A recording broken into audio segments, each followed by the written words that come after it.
প্রথম কথা হলো মুহররম মাস, এটি হলো কোরআনে কারীমের সূরা তাওবার ৩৬ নম্বর আয়াতে ঘোষিত বছরের ১২ মাসের ৪টি সম্মানিত মাসের অন্যতম। আল্লাহ সুবহানাহু ওয়া তাআলা কোরআনে কারীমে সূরা তাওবার ৩৬ নম্বর আয়াতে ইরশাদ করেছেন, মিনহা আরবাআতুন হুরুম, বছরের যে ১২টি মাস আছে তার মধ্য থেকে ৪টি মাস হলো সম্মানিত মাস, বিশেষ মর্যাদাপূর্ণ মাস। সেই ৪টি মর্যাদাপূর্ণ মাসের ব্যাখ্যা, তার বিশ্লেষণ দিতে গিয়ে সহিহ বুখারীতে আবু বকর রাদিয়াল্লাহু তাআলা আনহু বর্ণিত হাদিসে নবী সাল্লাল্লাহু আলাইহি সাল্লাম ইরশাদ করেছেন, সালাসুন মুতাওয়ালিয়াত, ৩টি হলো ধারাবাহিক মাস। বছরের যে ৪টি সম্মানিত মাস আছে সেই সম্মানিত ৪ মাসের মধ্যে ৩ মাস হলো ধারাবাহিক, একটার পর একটা। সেই ধারাবাহিক 3টি মাসের শেষ মাস হলো এই মুহররম। সম্মানিত মাসের অপর মাসটি হলো রজব, আল্লাযী বাইনা জুমাদা ওয়া শাবান, রজব মুদার আল্লাযী বাইনা জুমাদা ওয়া শাবান, অর্থাৎ রমজান মাসের আগের মাস, জুমাদা সানি এবং শাবান মাসের মধ্যবর্তী যে মাসটা রজব মাস, সেটাও সম্মানিত 4 মাসের চতুর্থ মাস। প্রিয় ভাইরা, আমরা প্রায় সময় বলে থাকি যে আল্লাহ সুবহানাহু ওয়া তাআলা বছরের 12টি মাসের মধ্যে 4টি মাসকে সম্মানিত ঘোষণা দিয়েছেন, মর্যাদাপূর্ণ মাস বলে ঘোষণা দিয়েছেন। আল্লাহ যে মাসকে সম্মানিত বলে ঘোষণা দিয়েছেন, মর্যাদাপূর্ণ বলে ঘোষণা দিয়েছেন, সেই মাসগুলো কখন আসে, কখন যায়, বা কোন কোন মাস সম্মানিত মাস, কোন কোন মাস সাধারণ মাস, এ সম্পর্কে আমাদের সমাজে খুব একটা ধারণা নাই বললেই চলে। আমরা এখানে যারা আছি আমরাও বেশিরভাগ লোক জানি না কোনটা সম্মানিত মাস আর কোনটা সাধারণ মাস, ঠিক না ভাই? ঠিক। অথচ কোরআনে কারীমে আল্লাহ সুবহানাহু ওয়া তাআলা এই সম্মানিত মাস সম্পর্কে বেশ কয়েকটি আয়াতে বিস্তারিত বিবরণ উল্লেখ করেছেন। নবী সাল্লাল্লাহু আলাইহি সাল্লাম একাধিক হাদিসে এ বিষয়ে আলোচনা করেছেন। তাহলে একজন মুমিন হিসাবে আমাদের জন্য এই সম্মানিত 4 মাস সম্পর্কে ধারণা রাখা জরুরি নাকি জরুরি না? প্রিয় ভাইরা, 2টি মাস চলে গেছে, এগুলো সম্মানিত মাস ছিল, কিন্তু আমরা কয়জন মানুষ এই মাসগুলো অতিবাহিত করার সময় মনে পড়েছে যে এটি একটি সম্মানিত মাস যাচ্ছে? কয়জন মানুষ এমন আছে?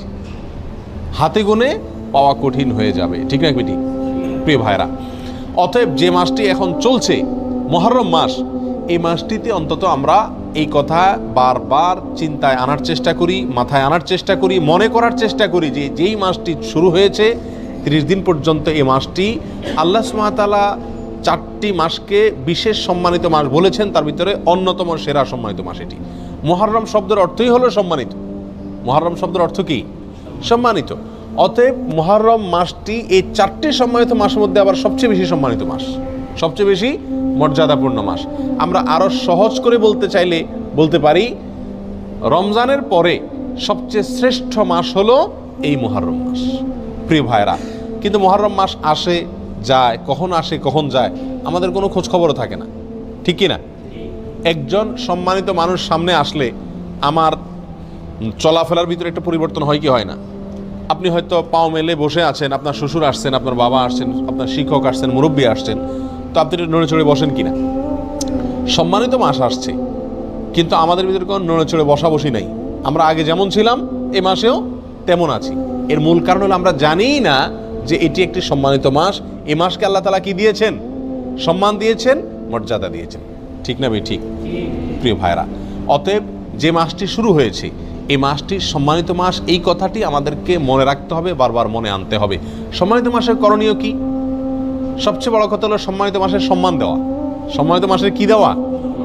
সম্মানী মানুষকে যেরকম সম্মান দিতে হয়, আল্লাহ যেহেতু এই মাসকে সম্মানিত ঘোষণা করে দিয়েছেন, অতএব এই মাসকে সম্মান দেওয়া। এই মাসকে সম্মান আমরা কিভাবে দেব?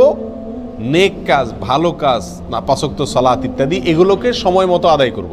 অন্য মাসে যদি একটু গাফলতি করি, এই মাসে গাফলতি করব না। এই কথা মাথায় রেখে যে এটা সাধারণ মাস না, এটা কি মাস? সম্মানিত মাস। যারা সবসময় বিড়ি সিগারেট খায় এরা কিন্তু শ্বশুরের সামনে খায় না, ঠিক কিনা? কেন? যে আমি খারাপ কাজ করি কিন্তু তাই বলে শ্বশুরের সামনে খারাপ কাজ করে আর ডবল খারাপ কাজ করবো না, ঠিক কিনা? অতএব একজন মুমিন একটি সম্মানিত মাস, একটি মর্যাদাপূর্ণ মাস যখন অতিবাহিত করবেন, তিনি তখন অন্য সময় যে গুনাহের কাজগুলো করেন এই মাসে সে গুনাহের কাজগুলো করতে ভাববেন যে এই মাসকে আল্লাহ সম্মান দিয়েছেন, আল্লাহর দেওয়া সম্মানকে আমার রক্ষা করতে হবে, বিধায় গুনাহ করা যাবে না। আল্লাহ কোরআনে বলছেন ফালা তাজলিমু ফিহিন্না আনফুসাকুম, তোমরা সম্মানিত মাসসমূহে নিজেদের প্রতি কি করো না? অবিচার করো না।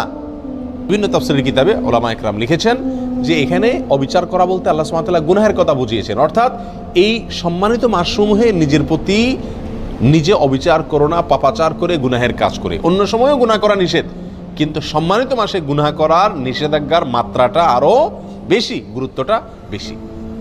প্রিয় ভাইরা, অতএব এই মাসে অন্তত মাঝে মধ্যে মনে করব, স্মরণ করার চেষ্টা করব যে এটি একটা কি মাস যাচ্ছে? সম্মানিত মাস যাচ্ছে। আর সম্মানিত 4টি মাস মুখস্থ করে নিব, জিলকদ, জিলহজ, মুহররম, আর 4 নম্বর হলো রজব, রমজান মাসের আগের মাস। মনে থাকবে তো ইনশাআল্লাহ? প্রিয় ভাইরা, মুহররম মাসের একটি বিশেষ করণীয় আছে, আর সেই করণীয়টা হলো এ মাসে বেশি বেশি নফল রোজা রাখা, নফল সিয়াম রাখা। নবী সাল্লাল্লাহু আলাইহি সাল্লাম সহিহ মুসলিমের হাদিসে আসছে, তিনি ইরশাদ করেছেন আফদালুস সিয়ামি বা'দা রমাদান শাহরুল্লাহিল মুহররম, রমজানের পরে সবচেয়ে উত্তম রোজা হলো আল্লাহর মাস মুহররম মাসের রোজা। আল্লাহর মাস মুহররম মাসের রোজা। মুহররম মাসকে কার মাস বলা হয়েছে ভাই? আল্লাহর মাস বলা হয়েছে। কে বলেছেন? রাসূল করিম সাল্লাল্লাহু আলাইহি ওয়াসাল্লাম। অতএব এই মাসটির বিশেষ মর্যাদা, এক তো সম্মানিত 4 মাসের একটি মাস, আরেকটি মর্যাদা পেলাম যে এই মাসকে আল্লাহর মাস বলে নবী সাল্লাল্লাহু আলাইহি ওয়াসাল্লাম এই মাসকে বিশেষ সম্মান দিয়েছেন। বলে অন্যগুলা কার মাস? অন্যগুলাও আল্লাহর মাস, কিন্তু এটাকে আল্লাহর দিকে সম্বন্ধ করে এই মাসের বিশেষ মর্যাদা, স্পেশাল মর্যাদার কথা ইঙ্গিত করা হয়েছে। প্রিয় ভাইরা, অতএব এই মাসের করণীয় হলো বেশি বেশি নফল রোজা রাখা। রমজানের পরে সবচেয়ে উত্তম নফল রোজার জন্য উত্তম মাস হলো এই মাস, নফল রোজার শ্রেষ্ঠ মাস মুহররম মাস। প্রিয় ভাইরা, আমরা বেশিরভাগ মানুষ মুহররম মাস উপলক্ষে আশুরার 1-2 রোজা রাখি, ওইটা আশুরা উপলক্ষে, ওইটা ভিন্ন। মুহররম হিসাবে এই মাসে নবী সাল্লাল্লাহু আলাইহি সাল্লাম রোজা রাখার গুরুত্ব বর্ণনা করেছেন, রমজানের পরে সবচেয়ে বেশি রোজার জন্য গুরুত্বপূর্ণ মাস হিসেবে অভিহিত করেছেন। তিনি নিজে অবশ্য শাবানে রেখেছেন, এই মাসে রাখার সুযোগ তিনি পান নাই। এই মাসে রোজার ফজিলত নাজিল হওয়ার পরে তিনি রাখার সুযোগ পান নাই, তার আগেই হয়তো তিনি দুনিয়া থেকে বিদায় নিয়ে গেছেন, আর সেজন্য তিনি রাখতে পারেন নাই, কিন্তু আমাদেরকে জানাই গেছেন।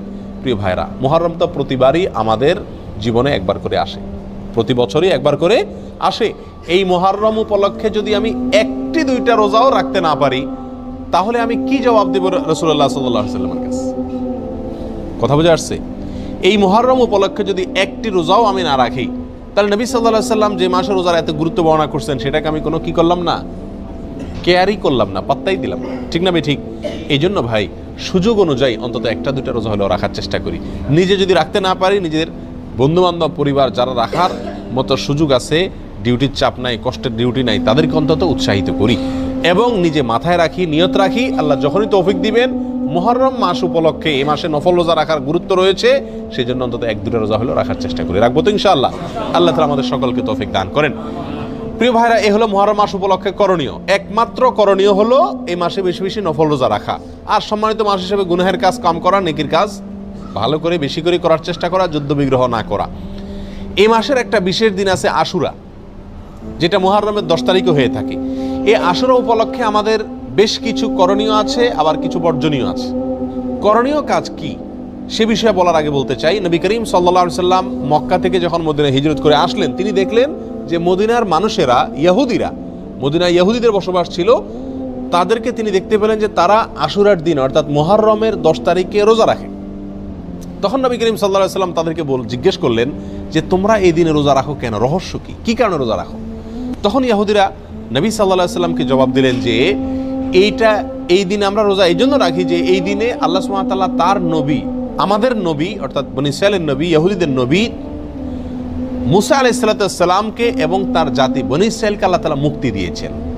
ফেরাউনের অধীনে তারা কৃতদাস হিসাবে দীর্ঘদিন বন্দী ছিলেন, জুলুমের শিকার ছিলেন। আল্লাহ তাআলা তাদেরকে মুক্তি দান করেছেন ফেরাউনকে ডুবিয়েছেন, সমুদ্রে ফেরাউনকে ডুবিয়েছেন, আর মুসা আলাইহিস সালামকে এবং বনী ইসরাঈলকে আল্লাহ তাআলা রক্ষা করেছেন।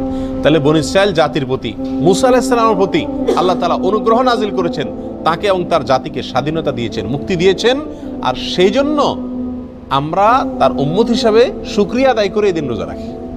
নবী করিম সাল্লাল্লাহু আলাইহি সাল্লাম তাদের এই কথা শুনে বললেন, নাহনু আহাক্কু বিমূসা, তোমরা মুসা আলাইহিস সালামের অনুসারীর দাবি করো ঠিক আছে, কিন্তু মুসা আলাইহিস সালামের অনুসারী হিসাবে তোমরা যত না সত্য, তার চাইতে বেশি সত্যবাদী অনুসারী হিসাবে আমরা। অতএব মুসা আলাইহিস সালামের প্রতি আল্লাহর অনুগ্রহ নাজিল হয়েছে এই দিনে, সেই উপলক্ষে তোমরা যদি শুকরিয়া আদায় করে আল্লাহর কাছে রোজা রাখো, তাহলে আমাদের রোজা রাখার অধিকার আরো বেশি।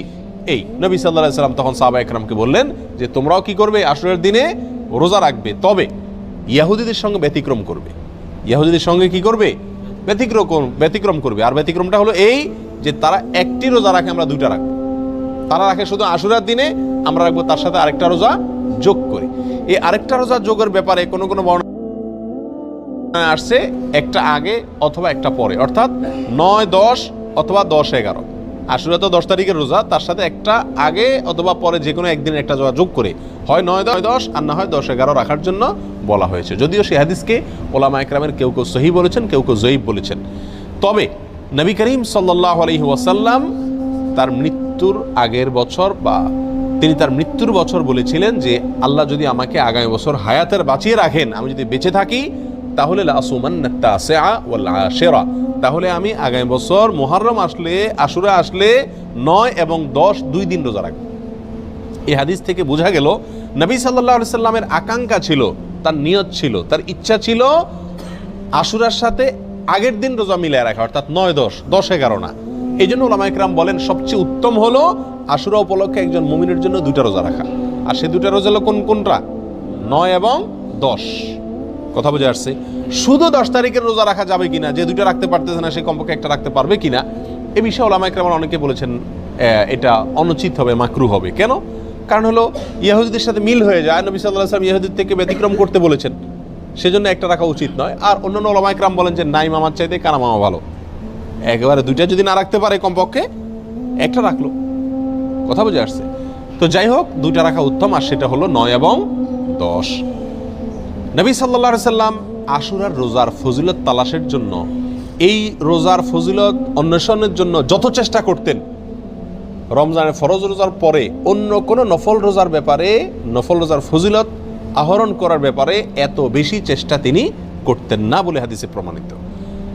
এক বর্ণনা আসছে, নবী সাল্লাল্লাহু আলাইহি সাল্লাম বলেছেন, আবু হুরায়রা রাদিয়াল্লাহু তাআলা বর্ণনা করেছেন হাদিসটি, যে নবী সাল্লাল্লাহু আলাইহি সাল্লাম ইরশাদ করেছেন, সিয়ামু ইয়াউমি আশুরা আহতাসিবু আলাল্লাহি আন ইউকাফিরা সানাতাল্লাতী ক্বাবলা, আশুরার দিনে যদি কেউ রোজা রাখে, আল্লাহর প্রতি আমার ধারণা হলো আল্লাহ তাআলা তার পিছনের 1 বছরের গুনাহ মাফ করে দিবেন। ছোট ছোট যে অপরাধগুলো হয়ে থাকে এগুলো আল্লাহ তাআলা মাফ করে দিবেন যদি কেউ কি রাখে, আশুরার রোজা রাখে। প্রিয় ভাইয়েরা, এই রোজার এত বেশি গুরুত্ব যে মদিনাতে সাহাবা একরাম ফরজ রোজা ছাড়া অন্য কোন নফল রোজার জন্য নিজের শিশুদেরকে রোজা রাখাইতেন না, বা রাখাইতেন বলে জানা যায় না, কিন্তু আশুরার রোজা তাদের ছোট ছোট শিশুদেরকে দিয়ে রাখাইতেন। এবং শুধু রাখাইতেন তা নয়, বাচ্চারা যাতে রোজাটা রাখতে পারে, যাতে ক্ষুধার তাড়নায় ভেঙে না ফেলে, সেজন্য তাদেরকে খেলনা ইত্যাদি দিয়ে ভুলায় রাখতেন। এইসব কিছু থেকে আশুরার রোজার গুরুত্ব একজন মুমিনের কাছে পরিষ্কারভাবে ফুটে ওঠে। এই জন্য ভাই, মুহররমের 10 তারিখে আমরা কি রাখবো? ইনশাআল্লাহ রোজা রাখবো, আর তার সাথে 9 তারিখ মিলিয়ে রাখবো। বাংলাদেশে যারা আছেন তারা বাংলাদেশের আকাশে যেহেতু একদিন পরে চাঁদ দেখা যায়, সৌদি আরবের পরে, আমাদের ভৌগোলিকভাবে আমাদের অবস্থানের কারণে একদিন পরে যেহেতু আমাদের আকাশে চাঁদ দেখা যায়, সেহেতু আমরা এদেশের একদিন পরেই সাধারণত কি রেখে থাকি? আপনার আশুরা রোজা রেখে থাকি। আল্লাহ তাআলা আমাদের সকলকে আমলটা করার তৌফিক দান করেন। প্রিয় ভাইরা, এই ঘটনা থেকে, এই আলোচনা থেকে আমরা জানতে পারলাম আশুরা এটা একটি বিজয়ের দিন। আশুরার দিনটা একটা কিসের দিন? বিজয়ের দিন, একটা মুক্তির দিন। কার মুক্তির দিন? মুসা আলাইহিস সালামের। কার বিজয়ের দিন? মুসা আলাইহিস সালাম এবং বনী ইসরাঈলের। আল্লাহর একজন উলুল আজম নবী, একজন সিনিয়র একজন নবী মুসা আলাইহিস সালামের বিজয়ের দিন, তার প্রতি আল্লাহর রহম নাজিলের দিন, মুক্তির দিন, ঠিক কিনা? এবং সেই হিসাবে আমরা বলতে পারি এটা একটি মূলত সুখের দিন। একটি কিসের দিন? সুখের দিন, বিজয়ের দিন হিসাবে কি সুখের দিন, আর এই জন্য তো শুকরিয়া আদায় করে রোজা রাখতে হয়। কিন্তু আমাদের দেশে শতকরা ৯৯ জন মানুষ আশুরা বলতে জানে এটা হলো শোকের দিন, সুখের উল্টা শোকের দিন, ঠিক না ভাই? ঠিক। আমাদের দেশে মানুষ জানে আশুরা মানে কারবালার দিন। আশুরা মানে কিসের দিন ভাই? কারবালার দিন। আশুরা আসলে মানুষ জানে যে এই দিনে কারবালা একটা নির্মম হত্যাকাণ্ডের ঘটনা ঘটেছিল, এটা মানুষ জানে। কিন্তু এর পিছনের যে ইতিহাস, এর যে আরো গোড়ার ইতিহাস, এর যে মূল এবং আসল ইতিহাস, মুসা আলাইহিস সালামের বিজয়ের ঘটনা, সেটা আমাদের দেশে মানুষ কি করে না, জানে না। প্রিয় ভাইরা, এই দিনটিতে বিজয় হয়েছিল মুসা আলাইহিস সালামের, সেটি হলো এই দিনের মূল ঘটনা, আসল ঘটনা। আর সেই ঘটনাকে কেন্দ্র করেই নবী সাল্লাল্লাহু আলাইহি ওয়াসাল্লাম রোজা রাখতে আমাদেরকে কি করেছেন, নির্দেশ করেছেন। সেটা আমাদের জন্য পালনীয়। কিন্তু একই দিনে ঘটনাচক্রে আরেকটি দুর্ঘটনাও ঘটে গিয়েছিল, একটি নির্মম, পৃথিবীর ইতিহাসের নির্মমতম হত্যাকাণ্ড ঘটে গিয়েছিল। নবী সাল্লাল্লাহু আলাইহি ওয়াসাল্লামের অত্যন্ত প্রিয় দৌহিত্র হোসেন রাদিয়াল্লাহু তাআলা আনহুকে অত্যন্ত নির্মমভাবে হত্যা করা হয়েছিল কারবালায়।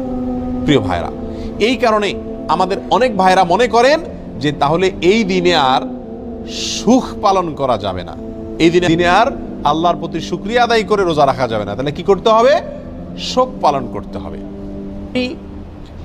এই ঘটনাকে বোঝানোর জন্য একটা ছোট এক্সাম্পল, ছোট একটি উপমা দিয়ে থাকি। সেটা হলো, ধরুন 16 ডিসেম্বর আমাদের বিজয় দিবস। বাংলাদেশে মানুষকে আল্লাহ তাআলা বিজয় দান করেছেন 16 ডিসেম্বরে। 16 ডিসেম্বরের বিজয় দিবস মানে খুশির দিন, আনন্দের দিন, শুকরিয়া আদায় করার দিন। এই দিনে ঘটনাচক্রে যদি বিজয়ের ঘটনার বহু বছর পরে যদি এই দিনে কোনো দুর্ঘটনা ঘটে, কোনো বন্যা, প্লাবনে হাজার হাজার মানুষ মারা যায়, তাহলে কি এই দিনটা বিজয় দিবস পরিবর্তন হয়ে শোকের দিবস হয়ে যাবে?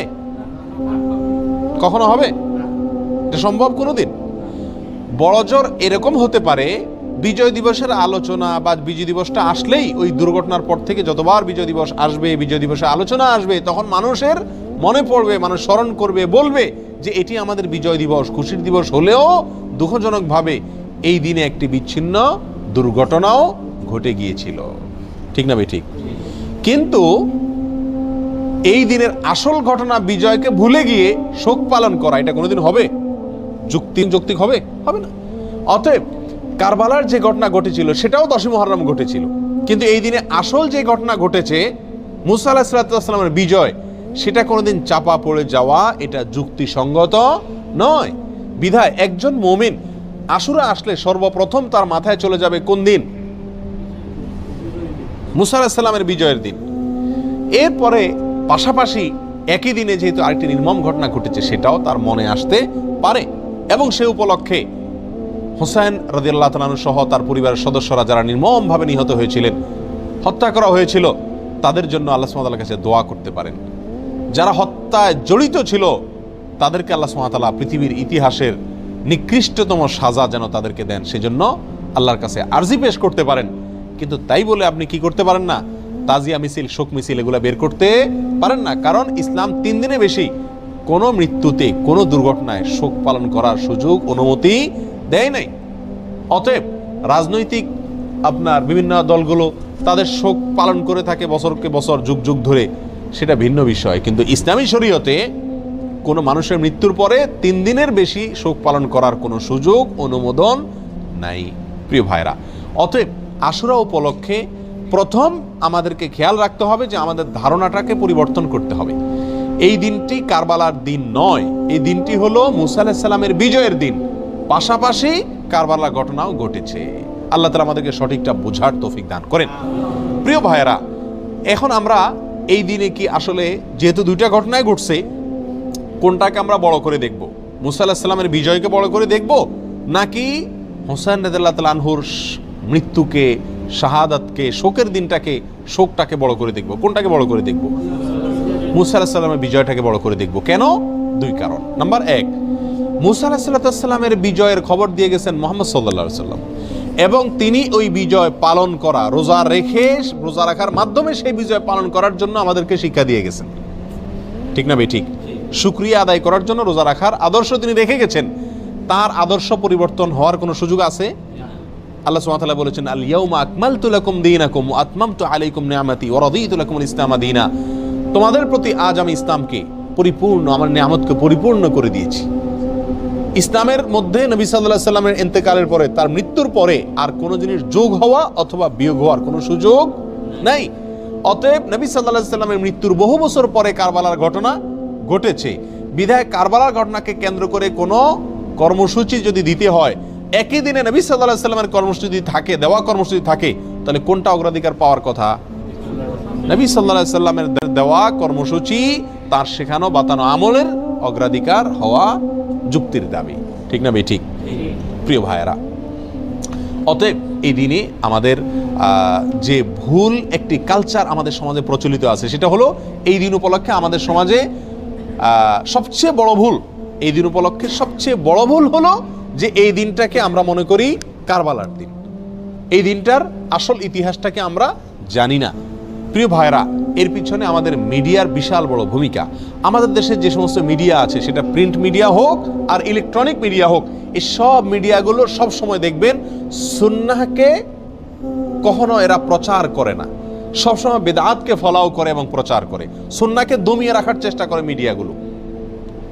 যেমন এই আশুরাকে কেন্দ্র করে আপনারা দেখবেন ঢাকা শহরের পুরান ঢাকায় মিরপুরে দুই একটা জায়গাতে 200, 150, 100 ছোট ছোট বাচ্চা পোলাপান, এরা তাজিয়া মিছিল মানে শোক মিছিল বের করে, কারবালার ঘটনাকে স্মরণ করে আশুরার দিনে শোক মিছিল বের করে। ওই মিছিলের ঘটনাকে, ওই মিছিলকে আপনার সারাদিন টেলিভিশন, রেডিও, পত্রপত্রিকায় ফলাও করে প্রকাশ করে, এবং ওই দিনের সংবাদের অন্যতম শিরোনাম থাকে সমস্ত মিডিয়াগুলোতে, আজ পবিত্র আশুরা। আজকের এই দিনে মহানবী হযরত মুহাম্মদ সাল্লাল্লাহু আলাইহি সাল্লামের প্রিয় দৌহিত্র হুসাইন রাদিয়াল্লাহু তাআলা আনহুকে কারবালার প্রান্তরে, ইরাকের কারবালার প্রান্তরে নির্মমভাবে শহীদ করেছে অমুক অমুক অমুক অমুকে।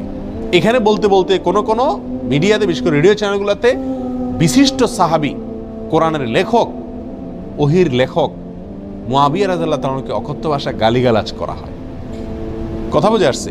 এবং সংবাদে আরো বলা হয় এই দিনটি উপলক্ষে রাজধানী ঢাকা সহ দেশের বিভিন্ন জায়গায় তাজিয়া মিছিল বের করা হয়েছে, অর্থাৎ শোক মিছিল বের করা হয়েছে।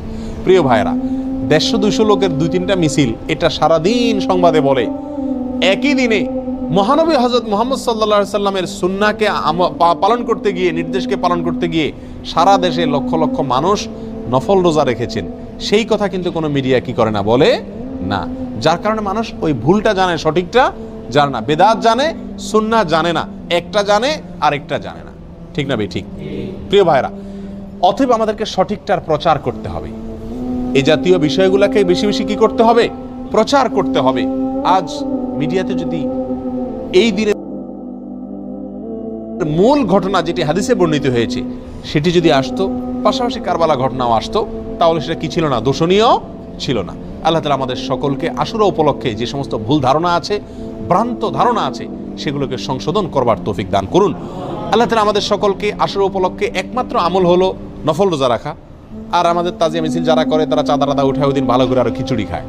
যেদিন হাদিসে নফল রোজা রাখতে বলছে, কানাই বন্ধ করতে বলছে, তারা ওই দিন আরো বেশি কি খায়? খিচুড়ি খায়। ডেক বসায় দেখবেন মোড়ে মোড়ে, এবং খিচুড়ি পাকায়, বিতরণ করে খায়। প্রিয় ভাইরা, এই দিনটি নফল রোজার দিন, এই দিনটি মুসা আলাইহিস সালামের বিজয়ের দিন, পাশাপাশি একটি নির্মম ঘটনার দিন।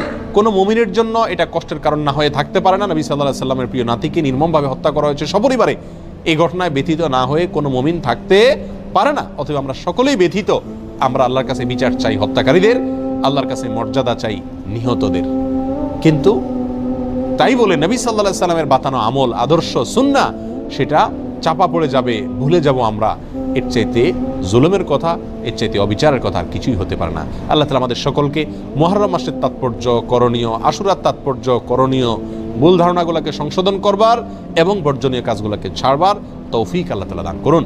ওয়া আখিরু দাওয়ানা আনিল হামদুলিল্লাহ।